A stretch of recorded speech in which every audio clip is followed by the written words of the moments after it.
Mortal Kombat 1 had some potential DLC leaks. The Legend of Zelda knows its path to the future. And Disney, well, it's closing down a very experimental hotel. Find out about that and more today on Nerd Culture News, where I bring you facts about fiction.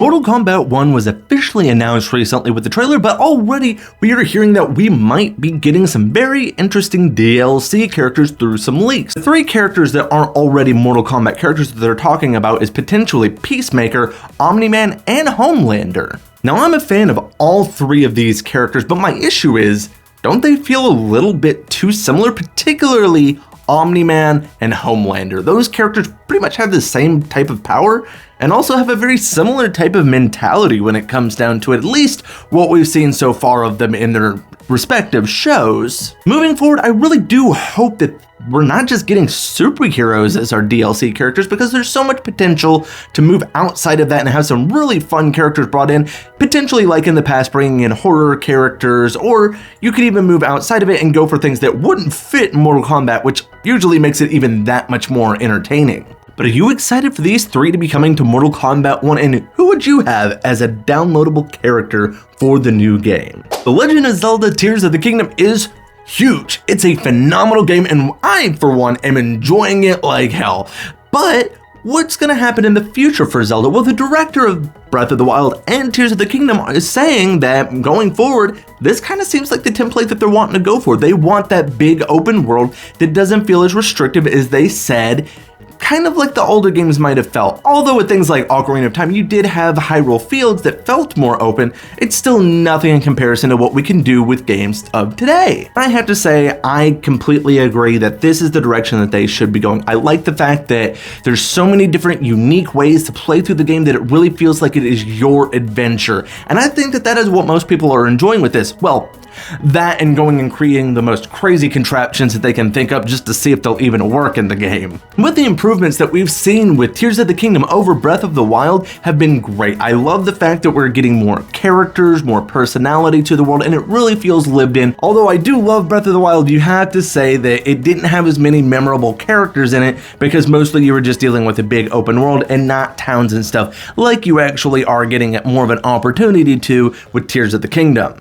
But are you excited for this direction of Legend of Zelda, or do you prefer a more linear story like we used to get with the older games? Let me know in the comments. It barely feels like a year ago that Disney's Galactic Star Cruiser, the Star Wars hotel as most people think of it, was being opened, and, well, it's already closing. Yeah, it's looking like it's not doing so well, so they are going to be closing the new Star Wars Galactic Star Cruiser because they can't get enough people to go to it. For good reason. Although a lot of people that have stayed there said that the experience was very fun, it's just too expensive for your average person. And once you get the initial people that have paid for that experience, it is very unlikely that they're going to keep going back unless they ended up changing it up over time. And that's the thing, if you're already going to Orlando, more than likely you just want to go and explore Disney anyway, so being stuck on this very narrative-driven Star Wars experience sounds great to Star Wars fans, but it really wasn't incorporating a lot of the classic Star Wars things that would have brought in a lot of the older fans. It did have a focus on the sequel movies, which didn't really draw in as many fans, and a lot of people just outright don't like those movies in the first place, so much like the theme park, putting your focus strictly on there was not a good idea, and thankfully it looks like the amusement park is slowly shifting into incorporating more and more of the classic stuff. And if they might have started with that with the hotel, it might have had a better chance, but I simply just don't think that they even went in with the right direction, even though people that did go and experience it said that they did enjoy it.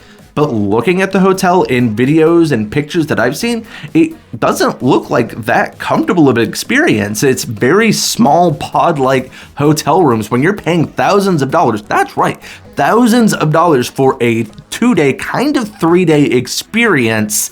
That's just not worth it to most people to be chucking out thousands of dollars, because you are charged by the individual person because of the experiences that come along with it. It's not just a hotel. It's a murder mystery and role playing, and they tried to combine a lot of things.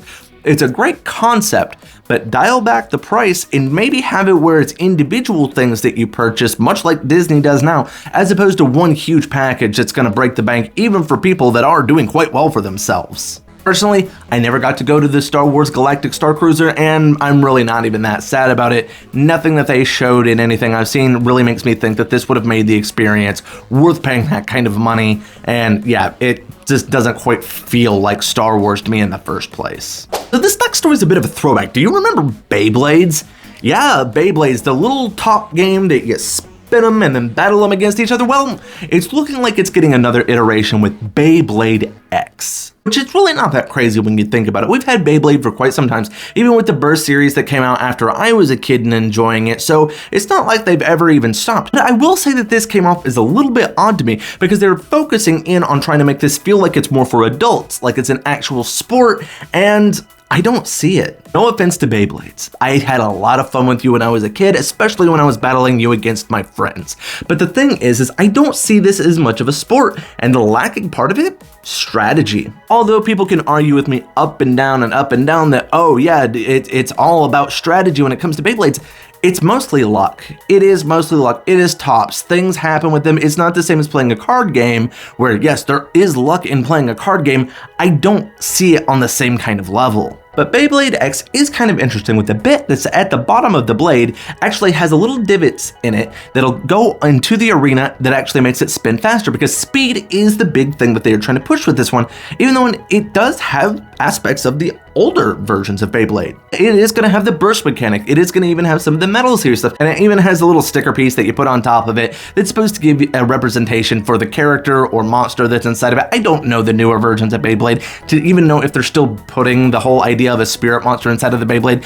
Regardless of all of that, I still just don't see it being a thing that I would actually go to a tournament for, which is what they're heavily advertising. On the other hand, if my nieces or nephews wanted to get into Beyblades, I would 100% go and buy some of them just because I think it would be fun to play with kids. I just can't see too many adults really taking it that seriously, even though it does have quite a bit of a fan base out there. I'm just not sure if I understand the idea of going to a Beyblade tournament and acting like it's a skill sport. I don't think it's skill. I think it's a lot of luck and a whole lot of, did I buy the right parts? I just simply cannot see it on the same level as a lot of the card games. So thank you for watching the newest episode of Nerd Culture News. I hope you enjoyed it, and if you did, make sure that you go and give it a thumbs up. And if you want to talk about any of the things that we talked about today on this video, well, the comments are down there somewhere, so let me know what you thought about it, and make sure that you're subscribed, so that way you can catch me Mondays, Wednesdays, and Fridays, bringing you the news. And as always, have yourself a beautiful day.